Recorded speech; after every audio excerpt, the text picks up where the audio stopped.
નમસ્કાર દોસ્તો, સ્વાગત કરું છું ફરી એકવાર આપ સૌ કોઈ મિત્રોનું ગુજરાત ગવર્મેન્ટ જોબના યુટ્યુબ પ્લેટફોર્મ પર વહેલી સવારે ગુજરાત ફોરેસ્ટ બીટ ગાર્ડની ભરતી જે લાંબા સમયથી અટકી છે, આન્સર કી પણ આવી નથી રિવાઇઝ થઈને.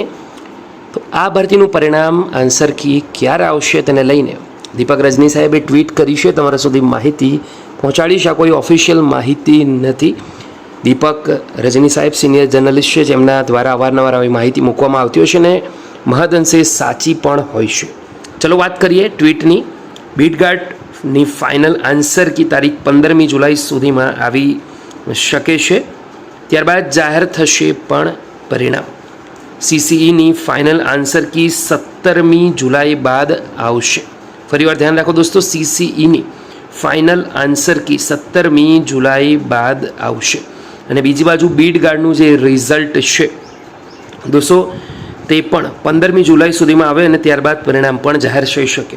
8:56 લગભગ 9 વાગે 2 જુલાઈના રોજ આવેલ મહત્વપૂર્ણ અપડેટ છે. જેને પણ ગમી હોય માહિતી, વિડીયોને જરૂરથી લાઈક કરી દેજો. ફરી મળીશું, ત્યાં સુધી ગુડ બાય.